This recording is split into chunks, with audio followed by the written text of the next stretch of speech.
Ordinary till you see the core side of it. And what you're looking for is the story behind the news. We bring it to you from Lagos, the commercial capital of Nigeria. Giving you all sides and political stories round the clock. Every detail from the start line to the final whistle. CoreTV News, expanding your view.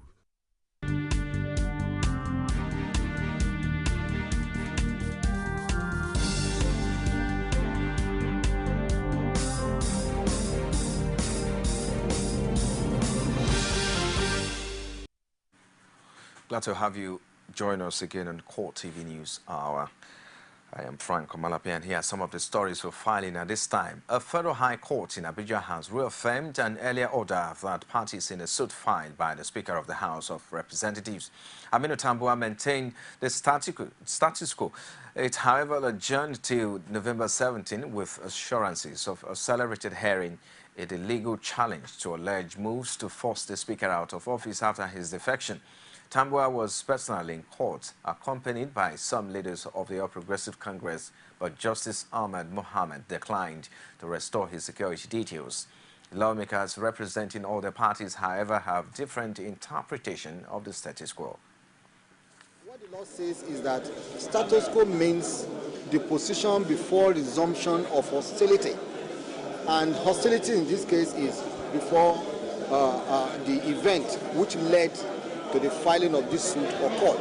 So when you talk of status quo, it is that the position in which the Speaker was before he was divested of his security apparatus should continue to be. Basically, at the time this action was filed, the issue of security had become a problem.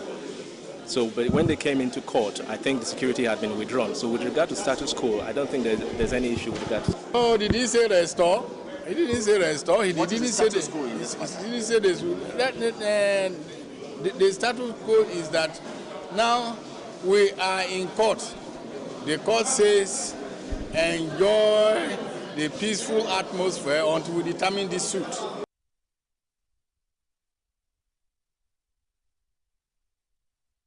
Our President Goodluck Jonathan has assured the aggrieved members of the People's Democratic Party in the Senate that he would ensure that the party leadership addresses the issue that sparked off their protests in the National Assembly this week. The senators had adjourned plenary abruptly on Tuesday and Wednesday to protest the alleged overbearing influence of the governors in the emergence of candidates that will fly the party's flag in the next year general elections. Specifically, the PDP caucus in the Red Chamber alleged that the governors had hijacked the party structures and used it to manipulate the last weekend World Congresses, which produced delegates that would elect the PDP candidate for the general elections. Worried by the development, especially with the threats by the aggrieved senators to frustrate government activities, since Jonathan appeared to have left them to their fate, Senate President David Mark arranged a meeting between his colleagues and the president. Sources among the senators at the meeting, which also had in attendance the PDP national chairman and some of his national working committee members, said Jonathan sympathized with the plight of the federal lawmakers and pledged to right the wrong. Some members of the People's Democratic Party in Jigawa State have taken their protest over the outcome of the recent World Congress to the party secretariat in Abuja. A party faithful from Jigawa Northeast claimed they were marginalized by PDP leaders in the state. A governorship aspirant in the state says it is high time the National Working Committee of the party did something about it. The state was created for nearly 23 years ago. And since this state was created, nobody from that particular zone that is known for resources, human and material, has governed that state. That's why a delegation from the area came to ask for the party to zone the gubernatorial seat to our area, so that if that is done, we are assuring the party that we are going to bring 80 to 90% votes coming from that area. We are appealing to the national chairman and the national working committee of the party and all other stakeholders in the party to please grant us this permission so that the next governor comes from this particular zone. The distribution of permanent voter cards, originally slated to commence on Friday, failed to take place as planned. CoreTV News went around Lagos metropolis only to discover that despite the turnout of residents, officials of the Independent Electoral Commission were nowhere to be found. Our correspondent Oluwaseyi Adegoke filing this report. Many turned out but were totally disappointed and left for their various homes one after the other after waiting endlessly. This is the National Primary School at Yaba Ward D. It's just a surprise to everybody. The INEC promised that, they will start the program today by 8 o'clock till 4 o'clock. Up to now, we have not seen them. We don't know what is happening. I'm from Ajah, so I do my voter's card here. So till from morning down here till now, no show, no other thing. The situation is not also different at the Maryland Immaculate Heart High School. We have been here for the past 2 hours, expecting the INEC. But to our surprise, we look around, cannot find none of them. A visit to the Lagos INEC office revealed hundreds of materials needed for the exercise, still waiting to be moved to the various designated centers where the people were waiting to perform their civic responsibility. The Lagos Electoral Commissioner Adekunle Ogumola's explanation and excuse for the sad development leaves much to be desired. See, this delay was not caused by the people, by the electorate. It was caused by INEC. And because of that, we should not punish them for this starting rather late. So what we are proposing, or what we are going to do, is number one, we are going to extend the collection time to 5 o'clock daily and give another 1 day extra to compensate for this delay. I once told the representatives of political parties that even the staggered arrangement of distribution, 11 local governments first, and then the remaining 9 local governments last, to me is a blessing in disguise for Lagos State, because it will afford us the opportunity of concentrating on those 11. First, we'll do the PVC and CVR for those 11. After the completion of that, we know that we have to concentrate on the remaining 9 for distribution of PVC and the continuous voter registration. Even though the electoral body has promised to extend the exercise to correct all anomalies, Lagos residents who turned out for the first day of the very important electioneering process blasted the electoral officials for not living up to expectation. Oluwaseyi Adegoke, CoreTV News, Lagos. Meanwhile, the saddest parents of that occasions the first day of the distribution of permanent voter cards and the recent drop in the number of voter cards allocation to Lagos have not ceased to generate reactions.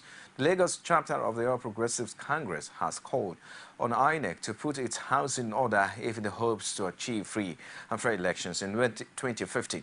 The State Publicity Secretary of the APC, Joy Bukwe, wants INEC to ensure that the electorate receive their voter cards.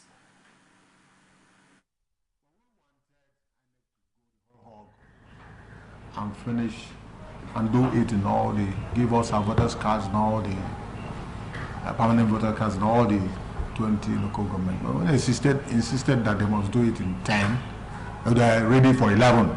We said, okay, we mobilize our people to go out en masse to collect their PVC.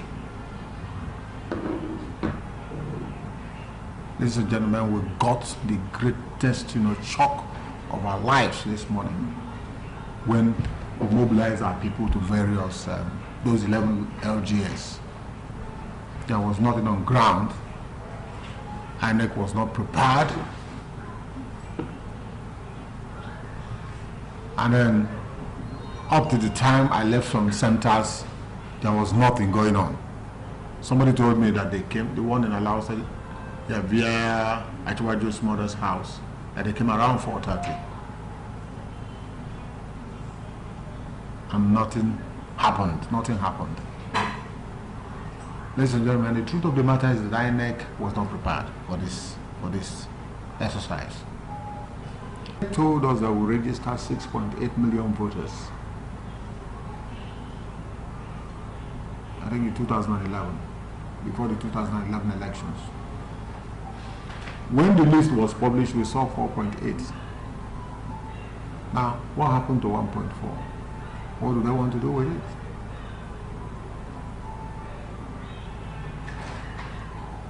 Now, I don't know what they want to do now. You know, they said the second batch is going to come up in 27, 28, 29.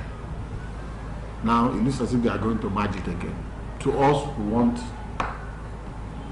total, to carry it out in all the 20 local governments. Yes, simultaneously, at a go. Not this and that. No, we don't want that.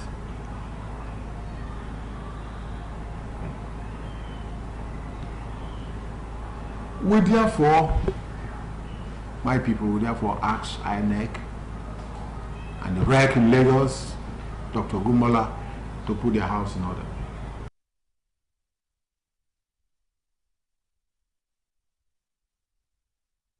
If you are a politician with the intention of doing business as usual, especially concerning the propagation of political messages, Lagos State Signage and Advertisement Agency, LASA, says you must cross some hurdles before the voting public could hear from you. LASA, which seeks to present a recent communication environment in Lagos, held a stakeholder town hall meeting Friday on political campaign materials to enlighten politicians, political parties and other followers on the need to stick to regulated guidelines concerning positioning of political messages. Against this backdrop, the managing director of LASA, George Noah, speaking at the meeting, admonished political parties and politicians to submit their political messages for approval before exposing them to the public ahead 2015 elections in Lagos State. LASA added that failure to comply with this arrangement will attract a huge penalty. Trees, banners across the roads, and so on. We will remove them. And that is why we had, this opportunity of bringing stakeholders to let them know exactly what they can do and what they cannot do. And we've been able to explain that there are things you need to take permission for. There are things you don't need to take permission for.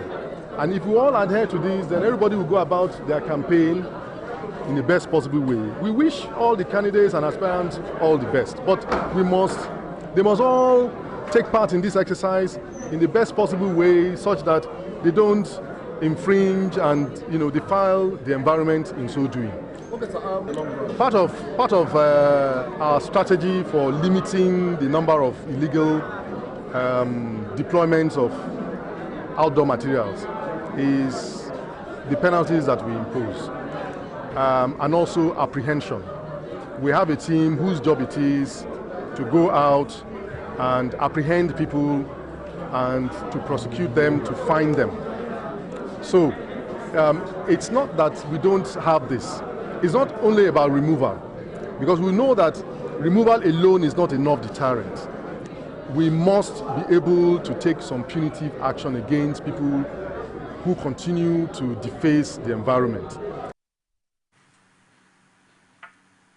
You're watching CoreTV News on the Hour. Many died and several others injured in a twin explosion at the Rockbotchy Bank as at yesterday. We'll bring you more details after this time out. Join us again. There is an Ebola virus epidemic in some West African countries. The Nigerian government wants you to be aware and watch out against the spread of Ebola in your community. Help keep our country safe and watch out for severe cases of fever, headaches, diarrhea, chest and abdominal pain, sore throat, cough, red eyes, and bleeding from the eyes, ears, and nose, especially when these symptoms are found in persons coming into Nigeria from other West African countries. Protect yourself. Wash your hands regularly with soap and running water, or use a hand sanitizer. Avoid contact with the blood, urine, feces, or saliva of animals like bats, monkeys, gorillas, chimpanzees, or infected persons. The Ebola virus is deadly. Don't catch it. Don't spread it. This message is brought to you by the Federal Ministry of Information. Glad to have you back now. For more information in our news and other programs, visit our Facebook page. It's facebook.com/CoreTV News. our Twitter handle at CoreTV News NG. And YouTube is youtube.com/CoreTV. Leave a space, the news. Many people were left dead and 40 others injured when a twin bomb explosion occurred at a commercial bank in Azare, Katangun local government area of Bauchi State on Friday. CoreTV News gathered that the bomb blast occurred at the automated teller machine of the bank as customers were queuing to make withdrawals at around 9 a.m. on Friday. Two men reportedly walked up to the ATM and pretended to be queuing to withdraw money, dropped an object shortly after, and hurriedly left the scene as an explosion followed immediately. As people hurried to assess the victims, another blast rocked the area, killing a higher number of people. Most affected people are Bauchi state workers who were waiting to collect their salaries. It was further learnt that the device was planted within the bank premises and exploded as customers, including workers and people from Misao, Shira, Giade, and Potiskun in Yobe State, lined up at the bank to withdraw their salaries. The incident followed another explosion in the state 2 weeks ago when a suicide bomb attacked a busy motor park in Azare, killing 12 people and injuring 46 others. Adamawa State Governor Balangilari does not seem bothered by reports that Boko Haram has renamed Mobi after hosting its flag there. Speaking after submitting his governorship nomination form in Abuja, the governor says he is more interested in making displaced persons more comfortable. He also insists that it is time to downplay politics in order to contain the security situation.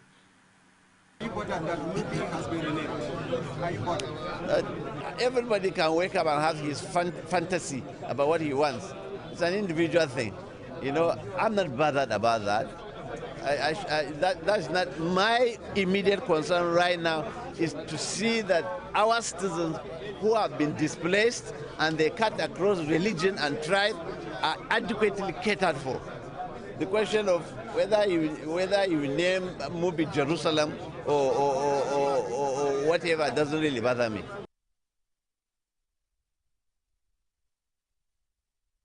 Distribution of relief materials to victims of Boko Haram in Adamawa State has moved from the displaced people's camp to various centers in the city of Yola. Chairman of the Presidential Relief Materials Committee, Salih Yunusa, says the strategy is aimed at helping those who are living in other people's homes. On people, especially in Yola, Jimeta, Gire, and Fufore, that they are going to be registration officers of IDPs that have come from the northern zone or even from Borno and Yobe. If they are living in their houses, these people must be registered. If they are registered, it's a very good advantage for them because, first of all, we will reach out to them now that they are here. Secondly, when the security situation is curtailed, they are to go back to their places. The federal government, the international organizations, the state government will support them, you know, with funds. First, to transport them back to their place. Second, to maybe rebuild their houses. Third, maybe to rebuild their businesses. So this is an important issue, and I am calling of people that whatever you get, thank God, because it's a situation that nobody wants to happen.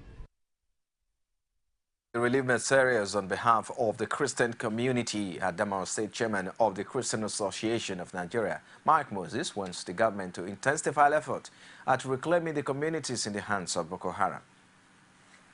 Our calling is for the government to intensify effort of reclaiming back Mubi and Inverance, Michika and Inverance, Madagali and Inverance, other places that have been taken over by the insurgents claiming to be their own nation. I am calling on the federal government, the security agencies to do all within their possible best to reclaim back Mubi and Inverance so that people can go back to their respective places and resume their respective duties so as to enable them have a peaceful life as others are having in parts of the country. Former chairman of Mubi local government area, Kevin Peters, thanked the federal government for the relief materials. But as for the relief materials that has been just distributed, actually this is something that we have to say thank you to the federal government and state government and also the stakeholders or those that that give their time to carry out this responsibility.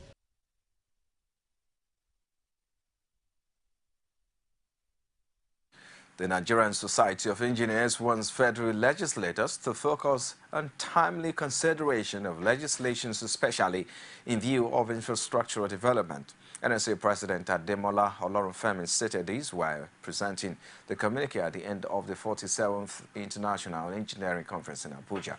Some of the recommendations include development of a national infrastructure scorecard as a tool for a comparative assessment of the country's effort in infrastructure delivery.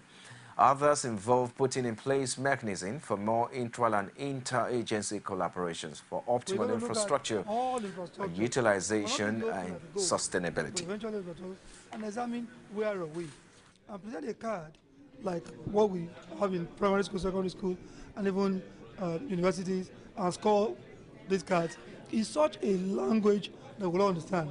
What that tells you is that we now have a reference point to say, look, this is where we are on infrastructure, and it will also tell you what to do. It's going to allow policymakers,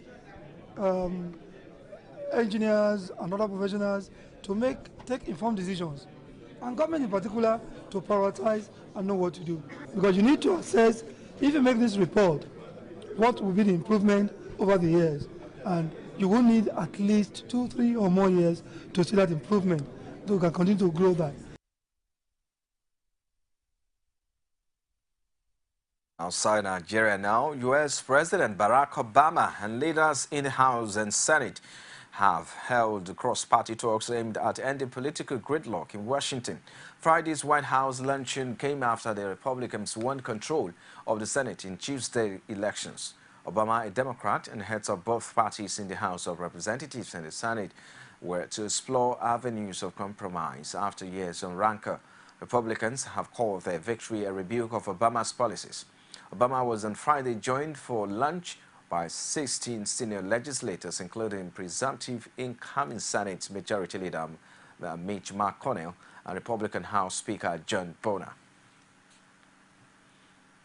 And that's a wrap on CoreTV News at this time. And thanks for watching. I am Frank Omalape. I'll see you again.